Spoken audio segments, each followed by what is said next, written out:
Edotu fu Yakopon ase yetua so yetua ye nsua hene so yetwa yankomodie ne so na me ka che so wo ye dete me pese me che so wo ye dete enti se na ne pe Yakopon abo ye yipadua ho ban ode okra na bese dete me na ne pe minumi ne won kwagya ene na ne pe me ko so ne se na ne pe hwewrade asem na ne pe hwewrade nu masem fanante fe de ma hwewrade nu masem no fanante na fo bobra hwehwe Yakopon echi kwase ne be ya wuwu a won ye yeraba na ne pe Yakopon pe ne betumi agyewo ono betumi agyewo o se Yakopon do fom dete ne bo nipa no ho kom bu nipa be okra asefo enti se na na pe se wote ase a eno Yakopon odi ni okra no da be hye ni pedua mu na woda so te ase na hu ne de hu ni ana so no me meti ase o 1 Corinthians chapter 3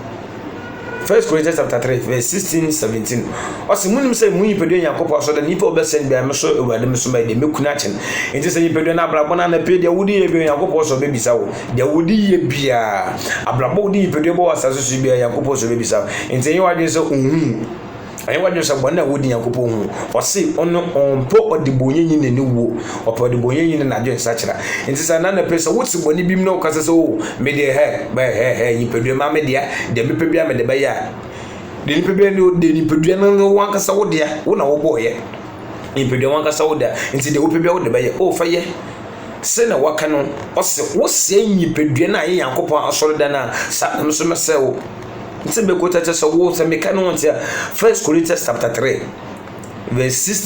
16-17 ose munim se nyipeduo no Yakopon asoro dan nti sa wo se na sa na mso me de mso mese wo Yakopon asoro dan afinka Yakopon asoro dan no ye konkron yemfa adibi ehonte yemfa nka Yakopon asoro fie Yakopon asoro fie nya dan nipa de nsasi Yakopon so efe enye den a ye den nipa ya gege ntoboye da ye da bi Yakopon so dan ye okra nyipedue na nsum na wo de gbabla bofo minuminu ye de yankase pe no onu Yakopon so be bisa ye Yakopon onno so obebisa ye okra nyipedue na ode amaye na lepo ye de home no onno so obebisa ye nti na lepo obisa wa asame na obeka obisa wa nkota be na obebuo nkota be na obebuo Proverbs chapter 12 verse number 21-22 Proverbs 12-21-22 Osimeme wurade emime chiwade ne atro ano tejirama Woka 22 say ose lying tongues are abomination to the Almighty God atro tejirama ye de ya no ye de kam quotation ade ya abomination eye echiwade ye ka abomination a echiwade a insase ye echiwade no so minumi no ye so ye hwe sikenti ni ye de ano ye didi ntro sikenti ye de ano ni ye de ka asem oyin kwase ye ka se ne ye be ya ye be koyi ama ye butum e be koyi ama ye ni afie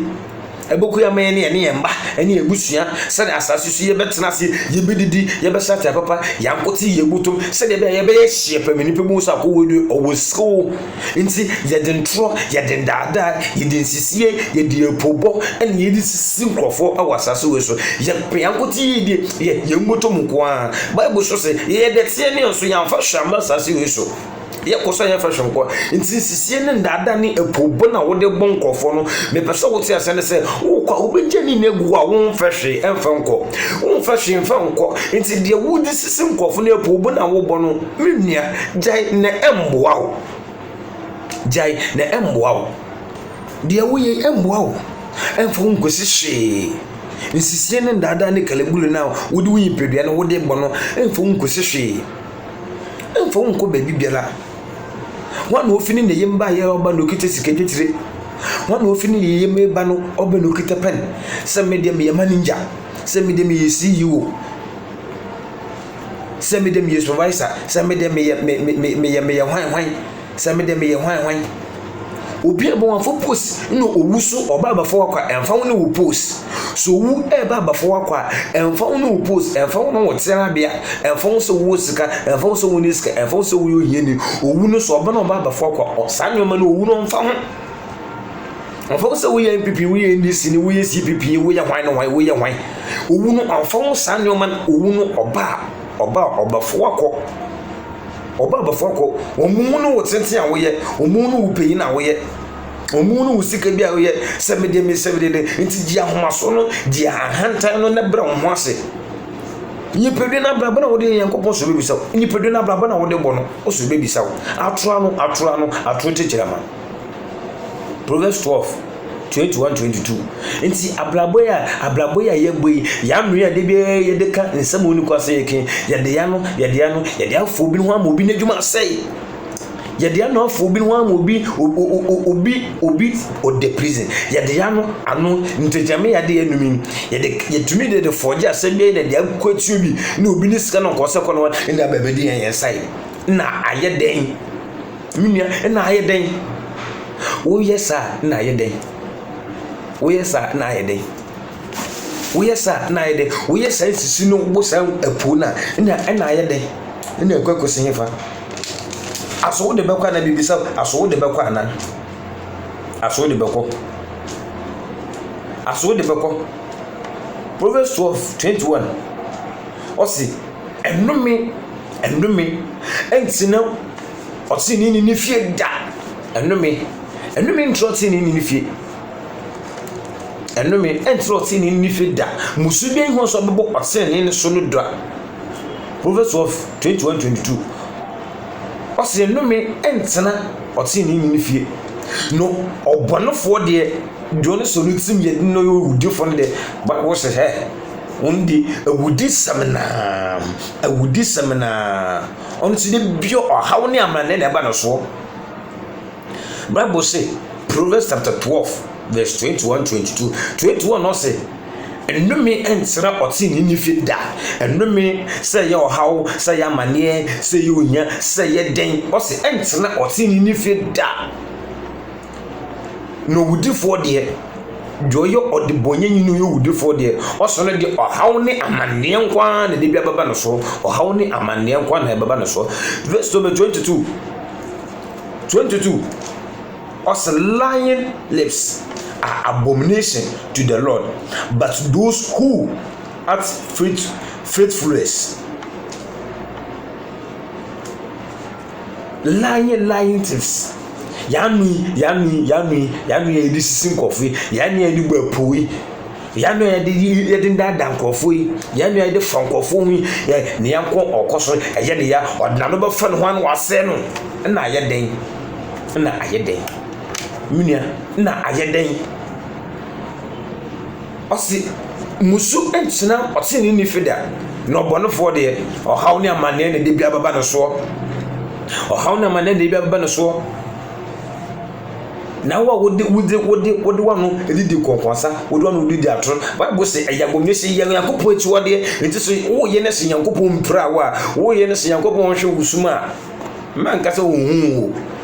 men kase wo de wo dada nkofo na wo du nyansa ede preya se de pado no men wode de Yankopon hu wahu pa na onka wa yidi na ode ne hwo opa wo no wadwe sache opa se baabi wo kwakodu nka wo san wachi wo drop back no be your collection no sense kwano so say ewade ma fun bebre ma ye bone bebre etse we ewade ma ye bone ntri metwa ntru bebre metwa ntru nyesika metwa ntru medubi okoto prison metwa ntru akoji say de we ye fiwe medema no koda de obi ade we medema no kosisu obi ade we medema no kobuapu medema no ayesi nyepedua mede aye ne me bebre ensa fata nti wode bebre ma kwale mapem afi we die mapem ade se ewade wo geme afi de mapem me hu dia memfa me hu dia menye ewade bejimi memu ye doso membrato ne doso mehu mebone mehu membrato mentumi enkonja membrato de beda mentumi enkonja nja mebone wo ho mebone esimanim mentumi ntra aji se owurade wo ye hinta enti ewade se wo na mafom wi na matsen wo sem se ewade wo soa abrefo no me na sumiti na me bre no ewade wo na wo betumi ahwe me wo se wo ahwe ndi so da wo komebun according to Matthew so se yafam bre wo wurade na wo be hwe ye na wo be menya ahomeje me ya ahome wo bebi wo de baba me ya ahome ma hwe ndi so na be me komebu ma hwe ndi so na che epobon ma bwache insisini ma bwache ntro no me twache ndada no me twache etwetweneti no me twache medizelo siken ka honte ma bwepo na che ewade jemi me ko so de bia mita so de bia mita ewade so ewade ni be so me di bone Dibia so me to nwum awurade me to nwum awurade wo fie me yi awurade ayo me bo afona kase me to kone sena kase awurade dibia so me bo epo dibia so me sisi nkrofo nti awurade meye den awurade meye den na me fisati bi nem osinyi pedem Yakopon so fie nti ye hwene ye fi anka nyipedua no na edi fi kan nyipedua na saso ne Yakopon be seye nti so ne nyipedua no blabo wo de bo be wo bokoso no sanwachi drop back ne wade so fi wade bobo wade di se wade be makon mapem nti blabo ba ka no be di so hene na be kyere me kwana memfo so se ne be ya menya nkwaja ma mekra awurade jeme ne wade Yakopon beje wo obetu ne nim akire wo ina ne pede na wo hawo de ne wo amade sufo bo de Yakopon sufo yawe sufo ayam that ayam na obaba beje wo so ono di ne manima bebe wenkwemdo no ono Yakopon no beje wo ono obamena suye na su kraye na ne be Yakopon ankai wo omene suye omene su kraye wondo ba Yesu Kristo na zetu di mu amen.